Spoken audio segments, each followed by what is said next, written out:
سرکار کی آمد مرحبا، دلدار کی آمد مرحبا۔ اوے بدتی، ادھر آ، بات سن۔ جی بھائی جان۔ عید کی نماز کتنے بجے پڑھنے جا رہا ہے تو؟ کون سی عید کی نماز؟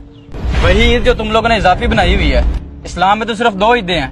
اور تمہیں کتنی دفعہ کہا ہے اگر یہی کام کرنے ہوتے ہیں تو ہمارے محلے سے دفع ہو جاؤ۔ بھائی جان اخلاق سے پیش آئیں، میں آپ کی ہر بات کا جواب دیتا ہوں۔ اچھا یہ بات ہے تو میں تم سے کچھ سوال کرتا ہوں، اس کا جواب تمہیں قرآن و سنت سے دینا پڑے گا، چاہے اس کے لیے تم اپنے کسی بڑے مولوی کو لے آؤ۔ جی جی بھائی جان آپ سوال کریں، اس کے لیے مجھے اپنے کسی مولوی کی ضرورت نہیں ہے، الحمدللہ میں خود ہی کافی ہوں، آپ کریں سوال۔ معاذ بھائی آپ کس بحث میں پڑ گئے ہیں؟ میں تو ابھی اس کی طبیعت سیٹ کر دیتا ہوں۔ نہیں یار، ہمیں اسے علمی شکست دینی ہوگی، ورنہ لوگ کہیں گے یہ لوگ طاقت کے زور پر آگے آئے ہیں۔ ہاں یار یہ ٹھیک کہہ رہا ہے، اس سے سوال ہی کرنے چاہیے۔ چلو ٹھیک ہے، تم لوگوں کی مان لیتا ہوں، کرو معاذ سوال اس سے۔ پہلا سوال میرا یہ ہے، تم بتاؤ اسلام میں تو صرف 2 عیدیں ہیں، یہ تیسری تم لوگ کہاں سے لے آئے ہو؟ بھائی جان پہلی بات تو یہ ہے کہ آپ لفظ عید سے دھوکہ کھا رہے ہیں۔ آپ کو پتہ ہے کہ عید کا کیا مطلب ہے؟ عید کا مطلب یہ ہے کہ خوشی کا اظہار کرنا، اللہ تعالیٰ کی نعمتوں کا شکر ادا کرنا، جیسا کہ قرآن پاک میں حضرت عیسیٰ کی قوم کے لیے آسمان سے جو دسترخوان نازل ہوا اسے بھی عید کہا گیا ہے۔ بتائیں کیا اس دن انہوں نے نماز پڑھی تھی؟ اور جمعہ بھی مسلمانوں کے لیے عید کا دن قرار دیا ہے، یوں تو ایک مہینے میں آپ 4 عیدیں مناتے ہیں۔ ہاں بھائی مال، یہ مولوی ٹھیک کہہ رہا ہے۔ ایک منٹ بھائی، میرے بھی سوال ختم نہیں ہوئے۔ میرا دوسرا سوال یہ ہے کہ جو تم میلاد مناتے ہو، جھنڈیاں لگاتے ہو اور لائٹیں لگاتے ہو، یہ کس صحابہ نے کیا ہے؟ بھائی جان آپ تو لفظ میلاد سے بھی دھوکہ کھا رہے ہیں۔ لفظ میلاد کا مطلب ہے پیدائش۔ کیا آپ کا اس بات پر ایمان نہیں ہے کہ حضور پیدا ہوئے ہیں؟ میلاد کی لغوی معنی یہ ہے کہ حضور کی پیدائش کا، بچپن کا، جوانی کا، کمالات کا، معجزات کا ذکر کرنا، یہ میلاد کہلاتا ہے، اور یہ تو ہر صحابی نے منایا ہے۔ او بھائی باتوں میں الجھانے کی ضرورت نہیں ہے، جو بات کرنی ہے تفصیل سے کرو۔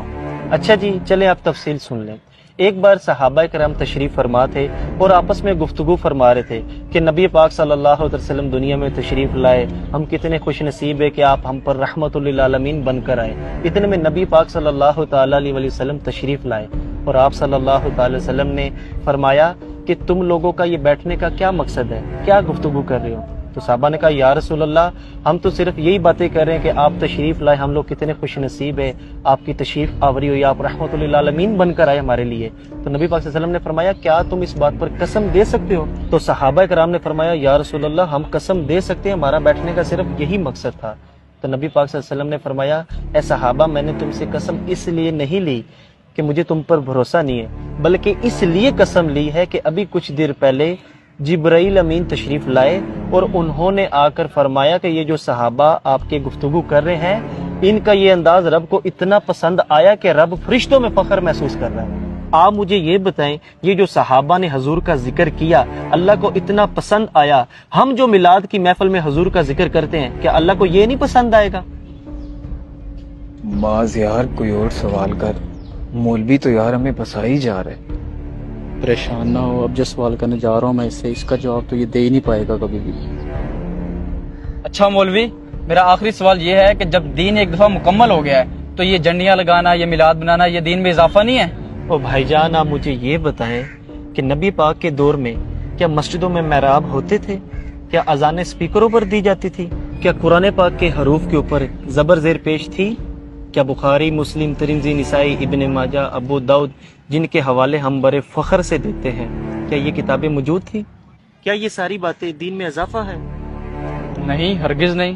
تو پھر آپ عید میلاد النبی کو اضافہ کیوں کہہ رہے ہیں؟ میرے بھائی اصول یہ ہے کہ جس چیز کا منع نہیں نہ کیا جاتا اسلام میں وہ جائز ہوتی ہے۔ اچھا، جس چیز کا شریعت میں منع نہ ہو تو وہ جائز ہوتا ہے؟ اس طرح کرو پھر تم نماز میں 2 سجدے کی بجائے 3 سجدے کر لیا کرو، کیونکہ بقول آپ کا یہ منع تو نہیں نہ ہے۔ او میرے بھائی ہم عید میلاد النبی کو فرض واجب نہیں سمجھتے بلکہ یہ تو ایک مستحب عمل ہے، کرو تو ثواب ہے، نہ کرو تو گناہ نہیں۔ اور بھائی یہ جو آپ کہہ رہے ہیں نا کہ 2 سجدے تو تیسرا کیوں نہیں، اور بھائی وہ تو فرض ہے، میں تو مستحب کی بات کر رہا ہوں۔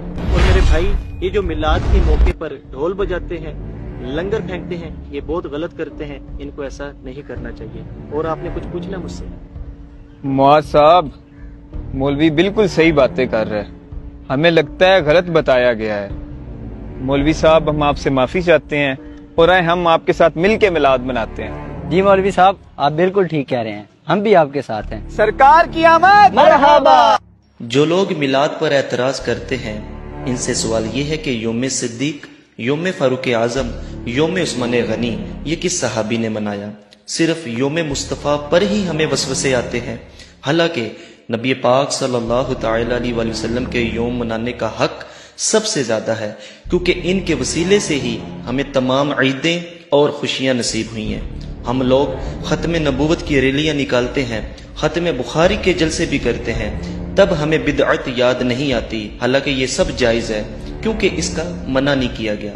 خدارا یہ نفرتیں ختم کریں اور جان کائنات صلی اللہ تعالی علیہ وآلہ وسلم کا دن خوب جوش و جذبے سے منائیں. اگر آپ کو ہمارا میسیج پسند آیا اسے شیئر بھی کیجیے اور ہمیں فالو کرنا مت بھولیے. شکریہ.